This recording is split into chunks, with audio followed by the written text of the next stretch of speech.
La Sagrada Familia will become the tallest church in the world.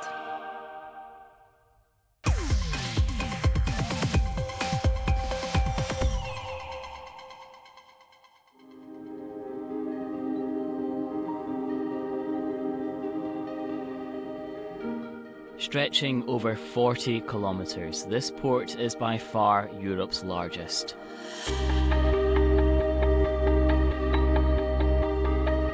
On the surface, more than 100,000 vessels call in here by river and sea every year.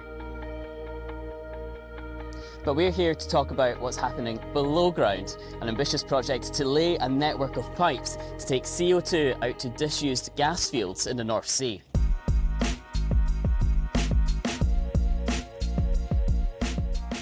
So engineers have been burrowing through the ground to lay more than 30 kilometres of this network and another 20 kilometres under the sea to the gas field.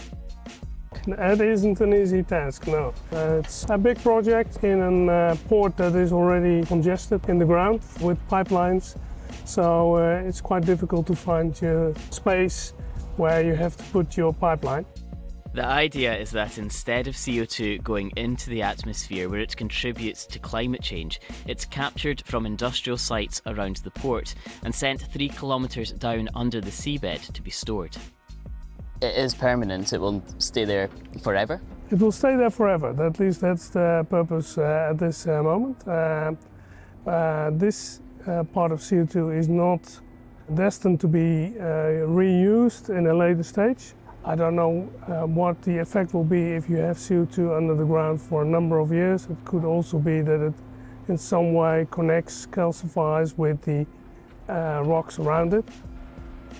Because is there a danger it leaks out, that there's a hole that you haven't blocked up, so to speak, or it can sneak through the rock? The gas wells we're using have been used for a number of years and they've been producing gas. And before that, the gas has been there for millions of years. So we're quite convinced that if you put gas there, it will stay there. And it's not leaking out. If gas would leak out, it would have done that long ago. Through the underground network of pipes, the CO2 moves at fairly low pressure, but that needs to change to allow it to make it out to sea and then down 3 kilometres. Right out on the sea edge of the port, a compressor station is being built. This is where we have the 6 different compressors. We also have the facilities to analyze what we bring into our lines. What you're going to have is lots of pipes all going in different directions and doing different things. It's very complex. Very complex indeed. We take low pressure from our clients.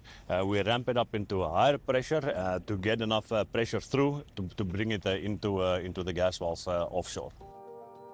From the compressor station, the pipeline then goes away out to sea, some 20 kilometres, to a platform that's ready to take the gas down into the North Sea.